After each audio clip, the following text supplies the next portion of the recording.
Welcome to Real Talk with Hargood and Shaw. He's Hargood. And he's Shaw. We're professional trailer editors. And we're here to give you our insight into what makes a trailer great. And today we're going to be reviewing A Quiet Place, Day 1. The third film. The third one. Day 1. And at the end we'll be giving the trailer rating out of 5. Let's boogie. John.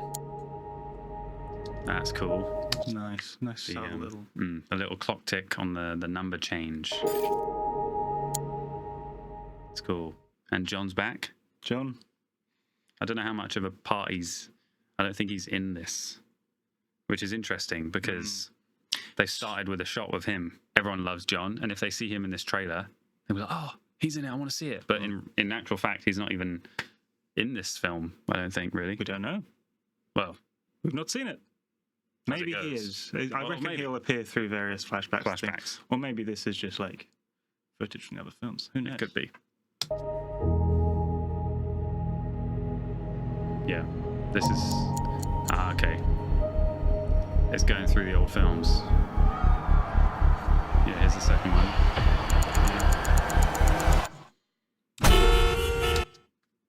Nice sound. That was good. There. That's a nice juxtaposition between the kind of slow piano and then the New York hustle and bustle. That's cool. I haven't seen that kind of format in a trailer before, where they've kind of gone through previous films. I think for a film called A Quiet Place, it's very dependent on the sound you hear. Yeah, that's one thing. Yeah, well, don't hear. That's one thing we're going to be focusing on, I think, sound design in this.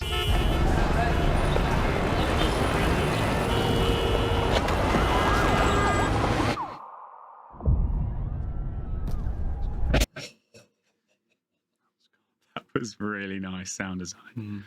Really nice. Let's say that again. Very loud. Reverb. Quiet. Fade to black.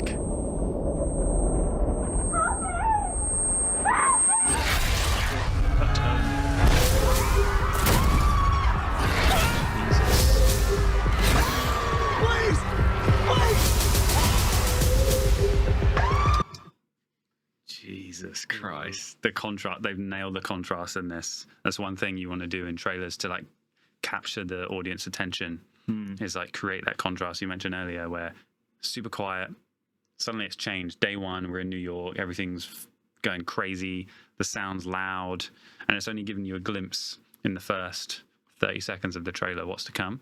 There's some like little flickers of the kind of carnage as well as the kind of cars are flipping over.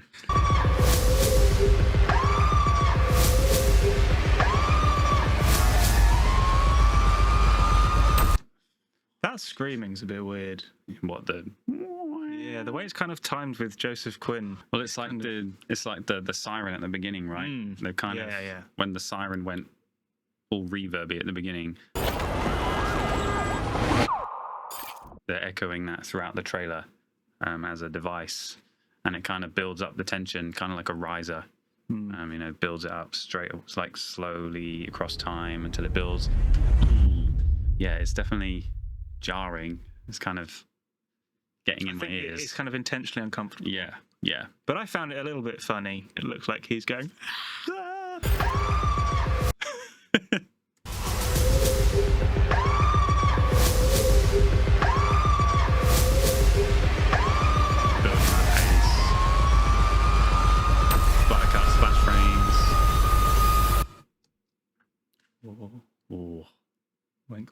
Went quiet. There we go. So they've built up this tension with the speed of the cuts, the sound design, and they've matched that with the graphics as well. I wish the graphics were just the VO though.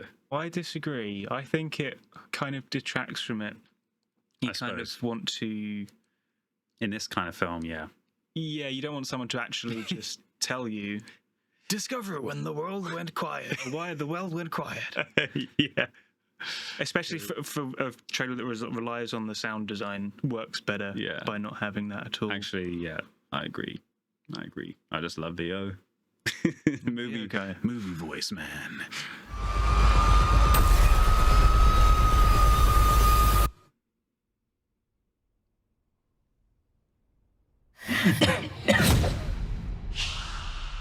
He's back.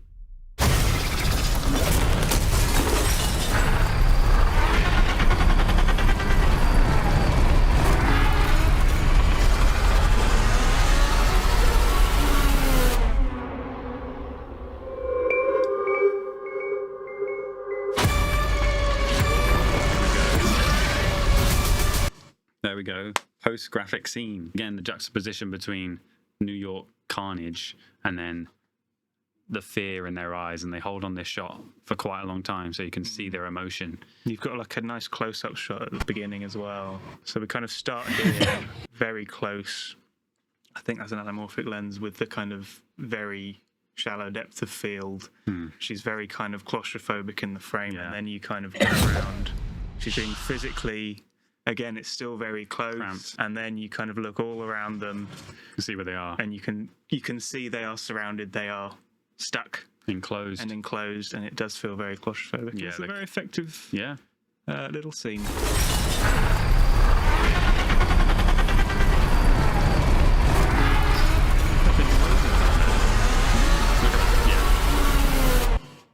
With the riser coming up. Yeah. Yep. Cuts to black. Another trailer trope.